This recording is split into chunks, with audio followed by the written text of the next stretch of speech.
So, UFC 264, Poirier versus Mcgregor, number 3 is upon us. I've just finished watching the press conference and I am hyped for this main event and the card as well. It's gonna be, ooh, baby, it's gonna be good. So, I've got my thoughts and predictions and stuff to see how wrong I can get, because I probably will be wrong. Because looking at my Euros predictions, they're very bad. But we'll get onto that another time. So, start with the main card. We have Dustin Poirier versus Conor McGregor. Number 3, of course. This one, first of all, I want to say there is massive bias in my decision because I do not like Conor McGregor anymore. He was the person who got me into the sport. Like, I'm sure 90% of people as well. Yeah, like, oh, he's so cool, he's really good. Oh, he doesn't defend titles. No, that's okay. At least he's a good person. Oh, he gets arrested and assaults people and all that. So his out-of-cage troubles and lack of in-cage fights rubbed me very much the wrong way. I just don't like him anymore. That press conference, when you're not eating everything out of his hand like the crowd is for some reason, it's really cringy.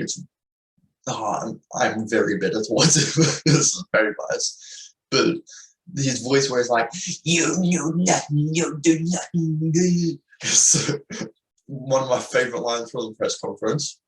Obviously, everything Dustin said was amazing. Everything Conor said was trash. No, that's extreme bias there. But a terrible chant, I will say, is like, Julie's wife. Saying like, oh, Dustin Poirier, you're a girl. You're a girl. It's so funny. Then the crowd chants it one time after he finishes just saying, is like, you were a lot better back then. Stuff like that. It was hilarious. I loved that one. And then the stuff that Conor was saying that did make me laugh was that he knows from that last fight he's scared. He's scared because he felt what happened in that last fight. Saying that when he got knocked out in that fight. Okay, enough press conference shenanigans. Into the actual fight. This one, I don't usually like to take too much consideration from, in terms of rematches from the fight before. But in saying that, it was only 6 months ago, because that was in January. It was only 6 months ago, that fight. So it might be a little bit similar, but yeah, I'm still not taking too much from it. Because you can see in that fight, actually, I'm taking stuff on it. In that fight, to me, McGregor landed big shots. He landed his straight left, his like that shovel hook 45 thing. They landed clean. They landed clean in the first round. And although like it definitely kind of buzzed Dustin a little bit, he sailed through it with flying colours. He hit McGregor tough for about a 20-second period, and it ended with McGregor on the floor, lying on his back, dead, knocked out. So, to me, it sounds really weird because it's like goes against what the considered norm is and everything. But I feel like Dustin can hurt McGregor a lot more than McGregor can hurt Dustin. Dustin can hurt McGregor, which sounds really weird when I put it, but if you look at that fight from before, it kind of, that's what happened. You can't really disagree with what happened. But I have my official prediction. I have another second round knockout of McGregor. So Dustin Poirier wins by knockout in round number 2. Here's how I think the fight goes. The most boring and lazy prediction that even Habib came up with was NG. Kind of GSP, but not really. Oh, early rounds, especially round one, all McGregor. Later rounds, all Poirier. Well, I agree. All the later rounds are Poirier because he's been in fights where it's gone the distance. It's been an absolute slugfest, and he's rose. That Dan Hooker fight, amazing. It was an absolute slugfest. I loved watching that fight. And at the end, Hooker's literally on the ground. Like, I remember the Thrill and the Agony, whatever that one, where they go and show the backstage and he's not in a good place. And Dustin's standing up, he's dancing, he's coming up like, oh, you thought you were going to go through me? Yeah. Good luck. All that stuff. I think you can show Dustin has that heart. He has that dog mentality, that grit to keep on grinding through. McGregor's only been in, he's only made it through one dog fight, and that was Nate Diaz. And there's literally footage of him turning his back and running away from Nate. Yeah. So I feel like later rounds definitely will be Poirier, but I don't see it going late rounds. I feel like will McGregor be as boxing heavy and like really leaning on the front foot and everything? Probably not. I think he might be a little bit more bouncy, back to that karate kind of style. But when he last used that stance in 2016, 5 years later, he's purely been flat-footed, boxing heavy approach since 2016 all the way till 2021. You've trained for 5 years one way. I don't think in 6 months you're going to be able to completely redo your style. Sorry, completely be able to redo your style. But I think he will be a lot more on the balls of his feet, ready to move and everything. But in the end, I just see McGregor trying to land that big shot and Dustin be able to walk through and just grind it out. And then McGregor going, this is my time for a nap in round number 2. Then next, honestly, could be more of a main event for me because I love him so much. It is Stephen Wonderboy Thompson versus Gilbert Burns. And my prediction, completely biased, I will happily admit that, as well as my Poirier one. Poirier one's, I'm actually a lot more confident in that pick, is Wonderboy by decision. This one, I think, it's a weird one. It's like a half number one contender. If Wonderboy wins this one, I think he fights for the title. Well, he will fight for the title in his next fight. It might not be the next defense for Kamaru, or it might even be against someone else. But Wonderboy's next fight, if he wins, will be for the title. For Gilbert Burns, I still think he'd need another win or two to get to the title, considering he just lost to Kamaru. But let's think about the fight itself. This one, I think one of the biggest things that Wonderboy has an advantage against pretty much all of his opponents is that he will just do his style. He has his karate-based style. I did karate, by the way, if you haven't realized. Love him. Where he'll just move, pop, slide in, slide out before you even realize you've just been hit. He will do that against anybody. That's his style. That's his bread and butter. He's perfected it for how many years. He's going to stick to that, obviously, with small adjustments towards the opponents, but he's going to do that.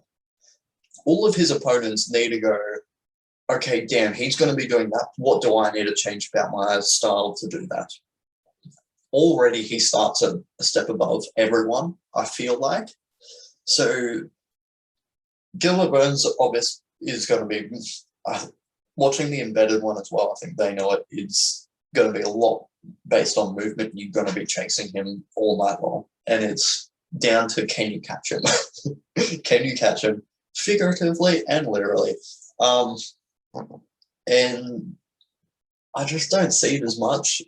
I think you've seen Wonderboy go up against a lot of power, like fighters with a lot of power. Like his last Jeff Neal, he was hyped up person. Obviously, Gilbert Burns is not Jeff Neal. Wait, no, Jeff Neal is not Gilbert Burns. Gilbert Burns is a lot better than Jeff Neal. That's what I meant to say. But it was Wonderboy will probably win this fight, but can Jeff Neal land that big shot? And it didn't happen. He landed some shots, which Wonderboy took flush. He took it on the chin, but he went through. So I just feel like Gilbert's already he's going to be chasing. He's going to be chasing and trying to get to the ground, which I think would be like the 100th opponent that's Wonderboy would have come up against with that game plan. So I feel like Wonderboy's prepared for a fight like this hundreds of times. Obviously, there's the specialties of Gilbert Burns, but Gilbert Burns is never prepared for someone like this. Has never prepared for a fight like this. So I think already that lets Wonderboy be a step above, and that's why I think he goes to the decision. A knockout, I don't think from Wonderboy. He's not known for for power shots. It's more just he can get his body to slam in rather than the hand to actually, or the arm to carry that power. He just bounces in and that whole body goes in with it. But yeah, Wonderboy by decision. Please, I want him to win so badly. Next one, we have another one that I really want. These are the only three that I have bias for. It's Tai Tuivasa versus Greg Hardy. This one I feel very confident in that Tai Tuivasa is gonna win this one. Let's go Aussie. Aye. Tai Tuivasa is really good. He's really good. Like his against his last fight, which was Hunsucker.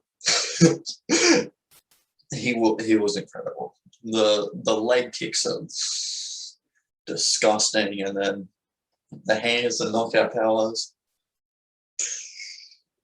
No. And I think Greg Hardy, obviously,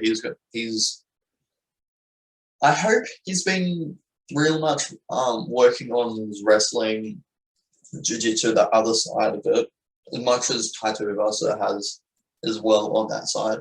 But he's still a lot newer than Tai.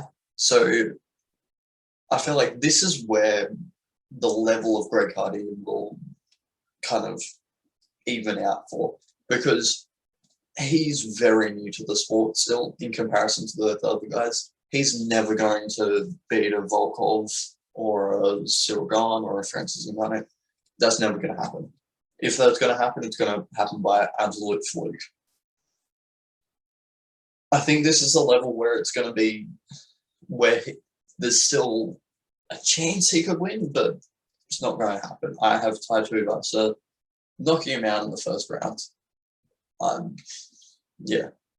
Tuivasa impresses me so much, and I think I really want him to see how I'm up against the top 15, because that's his level. I feel like I don't think he's ever going to. Sadly, he's never going to get to the title, but he can definitely be within like top 10, I reckon. Greg Hardy, he's never going to. I really doubt he's ever going to make it to that level. Next up, we have. I'm not going to lie, two female fighters that. Oh, actually, no, I have seen Yana. I'm not even going to try it. I do know both of these fighters, but I don't really care if I'm being honest. Let's go with. No, I'm not even going to make a prediction. Pay-per-view opener: Sean O'Malley versus Chris Moutinho. Another one I don't really care about. Here's the thing: O'Malley should win this one first round or second. Actually, no, it doesn't matter too much first round. But if he doesn't win this one by knockout, yeah, it's interesting. It's very interesting. If he loses this fight, or like even it's close, honestly, that's his whole act's gone. His whole act's gone. He's talking like that he's already McGregor-esque in terms of celebrity status, like embedded, like he arrived in a private jet.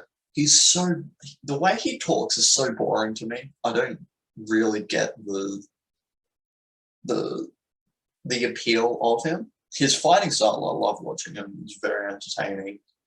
He's always trying something spectacular, which is probably why he's never going to actually get to those levels. Because you should just fight to win. That's how you're going to get famous. That's how you're going to get out there, is if you win. If you lose to Cheeto Vera, who's someone that not really a lot of people cared about, and then you lose to somebody like that because you try to do something spectacular and then your skinny legs, I have skinny legs, I have skinny body, as you can see, get chopped down, then that's it. So I'm going to say O'Malley round 1 knockout, but if he doesn't, good luck. And let's see, anything on the prelims? Oh, that's actually a fun one. Carlos Condit versus Max Griffin.